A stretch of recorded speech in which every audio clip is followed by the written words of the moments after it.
ಪ್ರಶ್ನೆ ಅಂದ್ರೆ ನಾವೆಲ್ಲ ಮಾತಾಡಿ ಮಾತಾಡಿ ಅಂತಾನೆ ಸುಮ್ನಿರು, ಆ ರಾಮಾಯಣನೇ ಕಲ್ಪನೆ, ನೀ ಸುಮ್ನಿರು, ರಾಮಾಯಣನೇ ಕಲ್ಪನೆ ಅನ್ನೋ ಒಂದು ಮಾತು ಬಂದು ನಾವೆಲ್ಲ ಕುವೆಂಪು ಅವರ ರಾಮಾಯಣವನ್ನ ಬದಿಗೆ ಸರಿಸ್ತಿದೀವ ಅಥವಾ ಅದು ಕಲ್ಪನೆನೋ? ಏನ್ ನಿಮ್ಮ ಒಂದು ಅಭಿಪ್ರಾಯ? ಕಲ್ಪನೆ ಅಂತ ಅಂದ್ರೆ ಕಲ್ಪನೆ, ವಾಸ್ತವ ಅಂದ್ರೆ ವಾಸ್ತವ. ಯಾಕೆ ಸಾಮಾನ್ಯವಾಗಿ ಆ ಥರದ್ದು ಯಾವುದೇ ಒಂದು ಕೃತಿ ಇದೆಯಲ್ಲ, ಈಗ ರಾಮಾಯಣವನ್ನು ನೀವು ಹೇಗೆ ನೋಡ್ತೀರಿ ಅಂತ, ಕೇವಲ ರಾಮ ಮತ್ತು ರಾವಣ ಇಬ್ಬರನ್ನೇ ಇಟ್ಕೊಂಡು ರಾಮಾಯಣವನ್ನು ನೋಡ್ತೀರಾ? ಇಲ್ಲ. ನನಗದೊಂದು ವಾಸ್ತವ ಅಂತ ಯಾಕೆ ಅನಿಸುತ್ತೆ ಅಂದರೆ, ರಾಮಾಯಣದಲ್ಲಿ ನೀವು ರಾಮಾಯಣವನ್ನ ಒಂದು ಮಾನವಶಾಸ್ತ್ರೀಯ ನೆಲೆಯಲ್ಲಿಯೂ ಪ್ರವೇಶ ಮಾಡಕ್ಕೆ ಸಾಧ್ಯ ಇದೆ. ರಾಮಾಯಣವನ್ನು ಮಾರ್ಗನ್ ಅನ್ನುವಂಥ ಒಬ್ಬ ಮೊಟ್ಟ ಮೊದಲ ಬಾರಿಗೆ ಜಗತ್ತಿನಲ್ಲಿ ಸಂಸ್ಕೃತಿಗೆ ಒಂದು ವಿಕಾಸ ಇದೆ ಎನ್ನುವ ಒಂದು ತತ್ವವನ್ನ, ಸಿದ್ಧಾಂತವನ್ನು ಮಂಡಿಸಿದವನು ಏನ್ಷಿಯಂಟ್ ಸೊಸೈಟಿ ಅನ್ನೋ ಪುಸ್ತಕದ ಮುಖಾಂತರವಾಗಿ ಮಾರ್ಗನ್. ಅವನು 3 ಹಂತಗಳನ್ನು ಹೇಳ್ತಾನೆ ಸಂಸ್ಕೃತಿ ವಿಕಾಸದಲ್ಲಿ. ಮೊದಲನೇದು ಒಂದು ಹೇಳ್ತಾನೆ, ಎರಡನೇದು ಒಂದು ಹಂತ ಹೇಳ್ತಾನೆ, ಮೂರನೇದು ಸಿವಿಲೈಸೇಷನ್ ಅಂತ ಹೇಳ್ತಾನೆ. ಸೊ ಈ 3 ಹಂತ ಇದೆಯಲ್ಲ, 3 ಹಂತಗಳನ್ನು ನೀವು ಗಮನಿಸಿದರೆ ಆ 3 ಹಂತಗಳನ್ನು ನೀವು ರಾಮಾಯಣಕ್ಕೆ ಅನ್ವಯಿಸೋಕೆ ಸಾಧ್ಯ. ಅಲ್ಲಿ ಈಗ ರಾಮಾಯಣದ ಒಳಗಡೆ ವಾನರರಿದ್ದಾರೆ, ವಾನರ ಸಂಸ್ಕೃತಿ ಇದೆ. ಆನಂತರದ ಒಂದು ರೂಕ್ಷತೆ ಇದೆ. ರೂಕ್ಷತೆ ಮೊದಲು ಸೆವೇಜರಿ ಅಂತ ನಾವು, ಆಮೇಲೆ ಒಂದು ರೂಕ್ಷತೆ ಬರುತ್ತೆ. ಅದು ರೂಕ್ಷ ಅಂತ ಕರೆಯೋದಾದರೆ, ರಾವಣಾದಿಗಳಿದಾರಲ್ಲ ಅವ್ರದ್ದು ಒಂದು ಸಂತತಿ ಇದೆ. ಇನ್ನೊಂದು ರಾಮಾದಿಗಳು, ಅಂದ್ರೆ ಒಂದು ಸ್ಥಿರಗೊಂಡಂತಹ ನಾಗರಿಕತೆಯ ಜನ ಒಂದು ಕಡೆ ಇದ್ದಾರೆ. ಇನ್ನೊಂದು ಕಡೆ ಇನ್ನೂ ರೂಕ್ಷವಾಗಿ, ರೂಕ್ಷ ಅಂತ ಕರೆಯೋದಿದೆ. ರೂಕ್ಷ ಅನ್ನೋದನ್ನ ನಾನು ನಕಾರಾತ್ಮಕ ಬಳಸ್ತಿಲ್ಲ. ಅಂದ್ರೆ ಮನುಷ್ಯ ಒಂದು ವಿಕಾಸ ಇದೆಯಲ್ಲ, ಮಾನವ ಸಂಸ್ಕೃತಿಯ ವಿಕಾಸದ 3 ಹಂತಗಳನ್ನ ಹೇಳುವ ಕೃತಿ ಅದು ರಾಮಾಯಣ ಅಂತ ನಾನು ಭಾವಿಸ್ಕೊಂಡಿದ್ದೆ. ಆ ದೃಷ್ಟಿಯಿಂದ ಅದು ವಾಸ್ತವನೇ ಅದು. ಆದರೆ ಕಲ್ಪನೆ ಇದೆಯಲ್ಲ, ಯಾವಾಗಲೂ ಹೌದು ಒಂದು ರೂಪಕ ಇರುತ್ತೆ. ಆ ರೂಪಕಾತ್ಮಕವಾಗಿ ಹೇಳಿರ್ಬೋದು, ಸಾಂಕೇತಿಕವಾಗಿ ಹೇಳಿರ್ಬೋದು. ಅದನ್ನ ನಾವು ಇದು ಹೀಗೆ ಸಾಧ್ಯವೇ, ಹಾಗೆ ಸಾಧ್ಯವೇ ಅಲ್ಲ. ಅವತ್ತು ಅನೇಕ ಐತಿಹ್ಯಗಳಿರುತ್ತವೆ, ಅನೇಕ ರೀತಿಯ ಬುಡಕಟ್ಟುಗಳಿರುತ್ತವೆ. ಇವೆಲ್ಲವನ್ನು ನೀವು ಮಹಾಭಾರತವನ್ನು ಬುಡಕಟ್ಟುಗಳ ಮುಖಾಂತರವಾಗಿ ಪ್ರವೇಶ ಮಾಡಬೇಕಾಗಿರುತ್ತೆ, ಮಹಾಭಾರತವನ್ನು. ಹಾಗಾಗಿ ಅಲ್ಲಿ ಎಲ್ಲ ಮಹಾಕೃತಿಗಳ ಹಿಂದೆ ಬಂದಂಥದ್ರಲ್ಲಿ ಅಲ್ಲಿಯದೇ ಆದಂಥ ಒಂದು ಸಾಮಾಜಿಕ ಸಾಂಸ್ಕೃತಿಕ ವಾಸ್ತವ ಇದೆ. ಅದನ್ನು ಹೇಳುವುದಕ್ಕೆ ಅವ್ರು ಬಳಸ್ಕೊಳ್ಳೋ ವಿಧಾನ ಇದೆಯಲ್ಲ, ರೂಪಕಾತ್ಮಕವಾದಂಥ ವಿಧಾನ. ಕುವೆಂಪು ಅವರೇ ಹೇಳ್ತಾರೆ, ಸಮುದ್ರ ನಿಮ್ಗೆ ಹಾರಕ್ಕೆ ಸಾಧ್ಯವಾ ಅಂತ ಕೇಳಿದ್ರೆ ಇಲ್ಲಪ್ಪ, ಸಮುದ್ರ ಹಾರಕ್ಕೆ ಸಾಧ್ಯ ಇಲ್ಲ.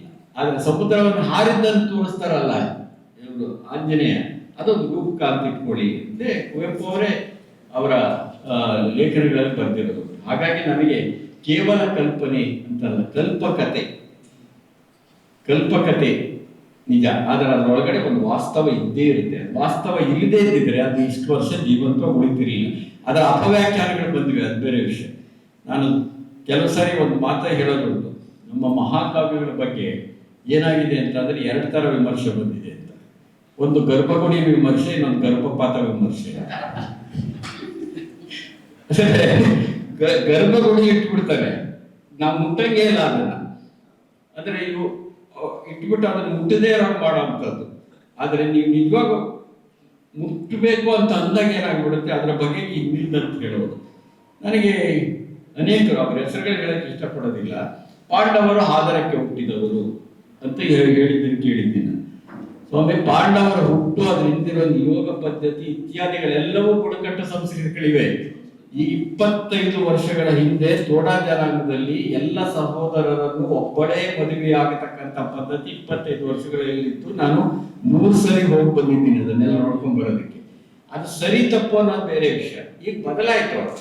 ಅಂದ್ರೆ ಒಂದು ನಿರ್ದಿಷ್ಟವಾದಂಥ ಒಂದು ಕೃತಿಯನ್ನ ಪ್ರವೇಶ ಮಾಡಬೇಕಾದ್ರೆ ಆ ಕೃತಿ ಹುಟ್ಟಿದ ಸಾಮಾಜಿಕ ಚಾರಿತ್ರಿಕ ಸಂದರ್ಭವನ್ನ ಮರಿಬಾರ್ದು ಅಂತ ಅದಕ್ಕೆ ನಾನು ಆರಂಭದಲ್ಲಿ ಹೇಳಿದ್ದು. ಅದರ ಹಿನ್ನೆಲೆಯ ಒಳಗಡೆ ನೀವು ನೋಡೋದಾದ್ರೆ ಅವುಗಳನ್ನು ಬೇರೆ ರೀತಿ ವ್ಯಾಖ್ಯಾನ ಮಾಡಕ್ ಸಾಧ್ಯ ಇದೆ, ಬೇರೆ ಬೇರೆ ಜ್ಞಾನಶಿಸ್ತುಗಳ ಮುಖಾಂತರವಾಗಿ ಪ್ರವೇಶ ಮಾಡಕ್ ಸಾಧ್ಯ ಇದೆ. ಹಾಗಾದ್ರೆ ಗೌರವ ಕೊಡ್ಬೇಕು.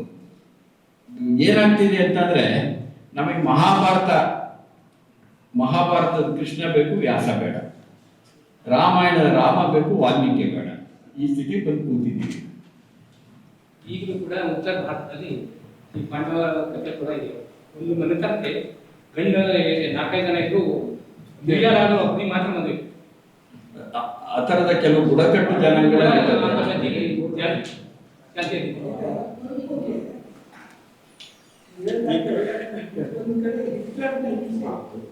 ಇನ್ನೊಂದು ಕಡೆ ಗಾಂಧಿ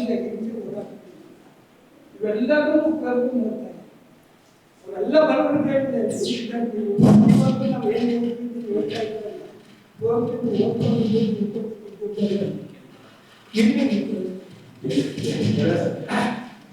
ಆ ಎರಡು ಕಾನ್ಸೆಪ್ಟ್ ಇದೆಯಲ್ಲ, ಅದರಲ್ಲೂ 20ನೇ ಶತಮಾನದ ಮಧ್ಯ ಕಾಲದ ಕಾನ್ಸೆಪ್ಟ್ ಇದು ಬಹಳ ಮುಖ್ಯವಾಗಿ ಯೋಚಿಸುವ ಮೇಲೆ ಅನೇಕ ಪರಿಣಾಮಗಳನ್ನು ಬೀರಿದೆ.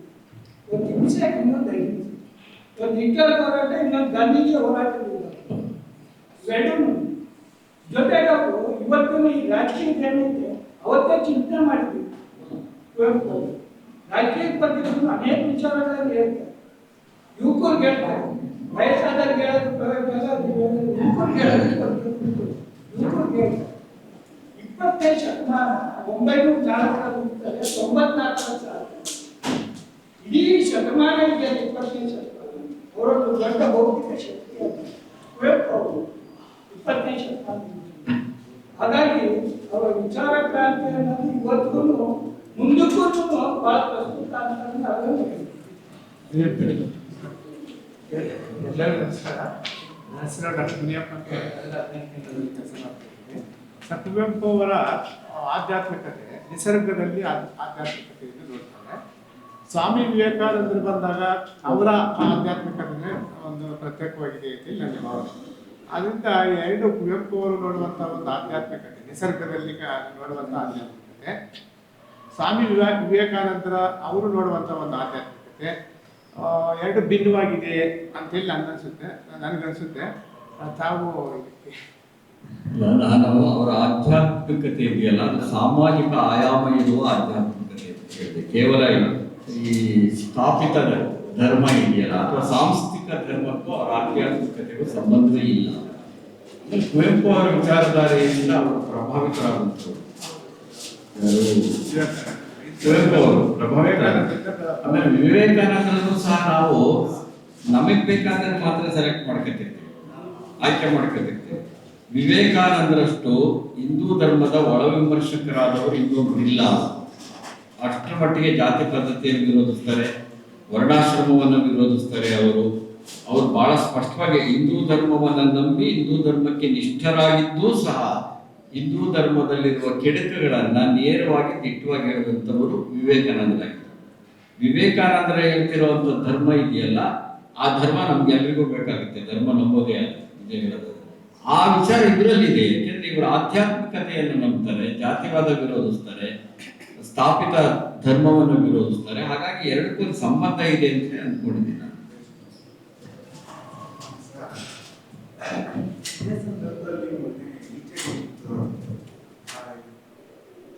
ಸಮಾರಂಭದಲ್ಲಿ ಹಿಂದೂ ಧರ್ಮವನ್ನ ವಿರೋಧಿಸಿದ ಕುವೆಂಪು ಅನ್ನೋ ಒಂದು ಸುದ್ದಿ ನಾನು ನೋಡಿದೆ. ನಿಮ್ಗೆ ಏನನ್ಸುತ್ತೆ ಇವತ್ತಿನ ರಾಷ್ಟ್ರೀಯತೆಯ ಈ ಮೇಲಾಟದಲ್ಲಿ ಧರ್ಮವನ್ನ ಮುಂದಕ್ಕೆ ತಂದು ಜನರನ್ನ ರಾಜಕೀಯವನ್ನ ಮಾಡ್ತಾ ಇರುವಂತ ಸಂದರ್ಭದಲ್ಲಿ ಭಾರತ ರಾಷ್ಟ್ರೀಯತೆ ಮತ್ತು ಕರ್ನಾಟಕ ಉಪರಾಷ್ಟ್ರೀಯತೆ ಇದು ಕುವೆಂಪು ಅವರು ಪ್ರತಿಪಾದಿಸಿದಂತ ಭಾರತ ಜನನೀಯ ತನುಜಾತೆ ಇವತ್ತಿಗೆ ಎಷ್ಟು ಪ್ರಸ್ತುತ ಅನ್ಸುತ್ತೆ? ಯಾವತ್ತಿಗಿಂತ ಇವತ್ತಿಗೆ ಹೆಚ್ಚು ಪ್ರಸ್ತುತ ಇವತ್ತಿಗೆ ಹೆಚ್ಚು ಪ್ರಸ್ತುತ ಆಗಿದೆ. ಆಮೇಲೆ ರಾಷ್ಟ್ರೀಯತೆ ಕುರಿತು ಗಾಂಧೀಜಿಯವರು ಮಾತು ಹೇಳ್ತಾರೆ. ರಾಷ್ಟ್ರೀಯತೆಗೆ ಧರ್ಮ ಮಾನದಂಡವಲ್ಲ ಅಂತ ಗಾಂಧೀಜಿಯವರು ಹೇಳ್ತಾರೆ. ಅಂದರೆ ಧರ್ಮ ಒಂದು, ಆದರೆ ರಾಷ್ಟ್ರೀಯತೆಗೆ ಧರ್ಮವನ್ನೇ ಮಾನದಂಡ ಆಗೋದಿಲ್ಲ. ರಾಷ್ಟ್ರೀಯತೆ ಎನ್ನುವ ಕಲ್ಪನೆಯನ್ನು ಧರ್ಮದ ನೆಲೆಯಿಂದಲೇ ನೋಡಬೇಕಾಗಿಲ್ಲ. ನಮಗೆ ರಾಷ್ಟ್ರ ಅನ್ನೋದಿದೆಯಲ್ಲ ಅಥವಾ ದೇಶ ಅನ್ನೋದಿದೆಯಲ್ಲ, ಅದು ಇದ್ದೇ ಇರುತ್ತೆ ಮತ್ತು ಬೇಕಾದದ್ದೇನೆ ಅದು. ಅದನ್ನೇ ವಿವಿಧತೆಯಲ್ಲಿ ಏಕತೆ ಅಂತ ಕರೆದು ಬೇರೆ ಬೇರೆ ರೀತಿ ನಾವು ಹೇಳ್ತಾ ಇದ್ದೇವೆ. ನಾವು ಭಾವನಾತ್ಮಕವಾಗಿ ಏಕತೆಯನ್ನ, ಸಾಮಾಜಿಕ ಮತ್ತು ಸಾಂಸ್ಕೃತಿಕವಾಗಿ ಬಹುತ್ವವನ್ನು ನಂಬಿಕೊಂಡಿರಬೇಕು, ಅಷ್ಟೇನೆ. ಅದೇ ರಾಷ್ಟ್ರೀಯತೆ ಮತ್ತು ಪ್ರಾದೇಶಿಕತೆ.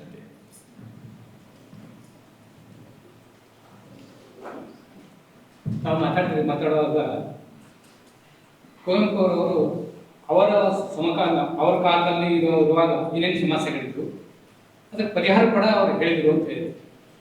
ಆ ಪರಿಹಾರ ಯಾವ್ಯಾವ ಒಂದು ಉದಾಹರಣೆ ಕೊಟ್ಕೊಂಡು ಹೇಳಿದ್ರೆ ನಮ್ಗೆ ಸಂಪೂರ್ಣ ಅರ್ಥ ಆಗುತ್ತೆ. ಇಲ್ಲಾಂದ್ರೆ ಅದು ಏನು ಅನ್ನೋದೇ ಸ್ವಲ್ಪ ಗೊಂದಲಮಯವಾಗುತ್ತೆ. ಅದ್ರ ಬಗ್ಗೆ ಸ್ವಲ್ಪ ಹೇಳಿದ್ರು ಒಳ್ಳೆಯದು ಅಂತ ನಾನು ಇಲ್ಲ ಪರಿಹಾರ ಅಂತ ಹೇಳಿಲ್ಲ, ಪರ್ಯಾಯಗಳನ್ನ ಪರ್ಯಾಯ ಆಲ್ಟರ್ನೇಟ್ ಏನಾಗಬೇಕು, ಈಗಿರೋ ಸ್ಥಿತಿ ಬದಲಾಗಬೇಕಾದ್ರೆ ಏನಾಗಬೇಕು. ನಾನು ನನ್ನ ಮಾತಿನ ಕೊನೆಯ ಭಾಗದಲ್ಲೂ ಅದನ್ನು ಹೇಳಿದೆ. ಯುವಕರಿದಾರಲ್ಲ, ತಂಡಗಳನ್ನು ಕಟ್ಕೋಬೇಕು, ನೀವು ಹಳ್ಳಿಗಳಿಗೆ ಹೋಗಬೇಕು, ಅಲ್ಲಿ ಇದನ್ನು ಮನವರಿಕೆ ಮಾಡಿಕೊಡ್ಬೇಕು. ಈ ಥರ ಪ್ರಾಯೋಗಿಕವಾಗಿ ಇರುವಂಥ ವಿಚಾರಗಳನ್ನು ನಾವು ಹೇಳ್ತಾರೆ. ನಾವು ಸುಮ್ಮನೆ ಮಾತಾಡ್ತಿದ್ರಾಗೋದಿಲ್ಲ, ಸುಮ್ಮನೆ ಬರೆದ್ರಾಗೋದಿಲ್ಲ.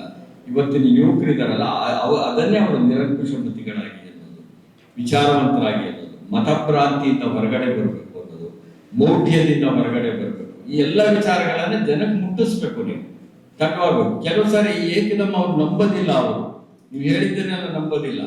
ಆದರೆ ಹೇಳ್ತಾ ಹೇಳ್ತಾ ಅವರಲ್ಲಿ ಮನವರಿಕೆ ಮಾಡಿಕೊಡುವಂಥ ಕೆಲಸವನ್ನ ನೀವು ಮಾಡಬೇಕು ಅನ್ನೋದೇ ಅವರು ಸೂಚಿಸಿದಂತ ಪರಿಹಾರ. ಬೇಕಾದ್ರೆ ನೀವು ಪರಿಹಾರ ಅಂತ ತಿಳ್ಕೋಬಹುದು.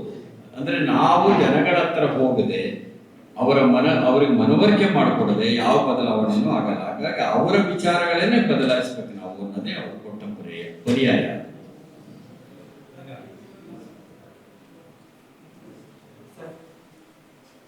ಕುವೆಂಪು ಅವರು ಆಧುನಿಕತೆಯನ್ನ ಸಾಹಿತ್ಯ ಬರವಣಿಗೆಯಲ್ಲಿ ಮಾತ್ರ ಬಳಸ್ಕೊಳ್ಬೇಕು, ಆಧುನೀಕರಣವನ್ನು ಒಪ್ಕೊಂಡಿದ್ದಾರೆ. ಕಾರಣ ಏನು? ಒಪ್ಕೊಂಡಿಲ್ಲ ಅಂದ್ರೆ ಧನ್ವಂತರಿ ಚಿಕಿತ್ಸೆಯನ್ನು ನೋಡೋದಾದ್ರೆ ಧನ್ವಂತರಿ ಚಿಕಿತ್ಸೆಯನ್ನು ನೋಡೋದಾದ್ರೆ ಆಧುನೀಕರಣವನ್ನೇ ಮಟ್ಟ ಹಾಕ್ತಾರೆ ಅಂತ ಹೇಳ್ತಾರೆ. ಇಲ್ಲ, ಅವರು ಆಧುನಿಕತೆಯ ಕೆಡಕಗಳನ್ನ ಕುರಿತು ಮಾತಾಡಿದ್ದಾರೆ. ಈಗ ನೋಡಿ, ಇನ್ನೂ ಒಂದು ಉದಾಹರಣೆ ನಿಮ್ಮ ಮಾತಿಗೆ ವಿಸ್ತರಿಸಿ ಹೇಳೋದಾದ್ರೆ, ನೆಹರು ಅವರನ್ನು ಕುರಿತು ಬಹಳ ಒಂದು ಒಳ್ಳೆಯ ಲೇಖನೆ ಬರೆದಿದ್ದಾರೆ. ನೆಹರು ಅವರನ್ನು ಕುರಿತಂತೆ ಅವರ ವೈಜ್ಞಾನಿಕ ಮನೋಧರ್ಮವನ್ನ ಬಹಳ ಸೊಗಸಾದ ರೀತಿಯಲ್ಲಿ ಪ್ರಶಂಸೆ ಮಾಡಿ ಬರೀತಾರೆ. ಆದರೆ 1974ರಲ್ಲಿ ವಿಚಾರ ಕ್ರಾಂತಿಗೆ ಆಹ್ವಾನ ಅನ್ನೋದರಲ್ಲಿ ನೆಹರು ಅವರ ಹೆಸರನ್ನ ಹೇಳದೆಯೇ ಹೇಗೆ ಗ್ರಾಮಗಳನ್ನ ನಿರ್ಲಕ್ಷ್ಯ ಮಾಡಿದೆ ಅಂತ ಹೇಳ್ತಾರೆ. ಈ ಕೈಗಾರಿಕೀಕರಣ ಬಂದ ಮೇಲೆ ನಿರ್ಲಕ್ಷ್ಯ ಮಾಡಿದೆ ಅಂತ ಅಂದ್ರೆ, ಕೈಗಾರಿಕೀಕರಣಕ್ಕೆ ನೆಹರು ಅವರ ಆಧುನಿಕತೆಗೆ ಅವರು ವಿರೋಧಿ ಅಲ್ಲ ಅದರ ಅರ್ಥ. ಆದ್ರೆ ಅದರಲ್ಲಿ ಕೆಡುಕುಗಳಿರುತ್ತವಲ್ಲ, ಆ ಕೆಡುಕಿನ ವಿರೋಧಿ. ಆಧುನಿಕತೆಯನ್ನ ಇಡಿಯಾಗಿ ಎಲ್ಲವನ್ನು ಆಧುನಿಕತೆ ಅಂತ ಹೇಳಕ್ಕಾಗಲ್ಲ. ಆಧುನಿಕತೆಯ ವ್ಯಾಪ್ತಿಯ ಒಳಗಡೆ ಬರ್ತಕ್ಕಂಥ ಕೆಡುಕುಗಳಲ್ಲಿ ಗ್ರಾಮಗಳನ್ನೇ ಮರೆತು ಬಿಟ್ರೆ ಹೇಗೆ, ನೀವು ನಗರಗಳನ್ನೇ ಕೇಂದ್ರವಾಗಿ ಈ ಅರ್ಥದ ಒಳಗಡೆ ಅವರು ಮಾತಾಡ್ತಕ್ಕಂಥದ್ದು. ಆಮೇಲೆ ಧನ್ವಂತರಿ ಚಿಕಿತ್ಸೆ ಇದೆಯಲ್ಲ, ಅದೊಂದು ರೀತಿಯ ಆಳವಾದ ಒಂದು ವಿಡಂಬನೆ ಸಹ ಇದೆ ಅದರಲ್ಲಿ. ಆ ದೃಷ್ಟಿಯಿಂದ ಅರ್ಥ ಮಾಡ್ಕೋಬೇಕು ಅದನ್ನ.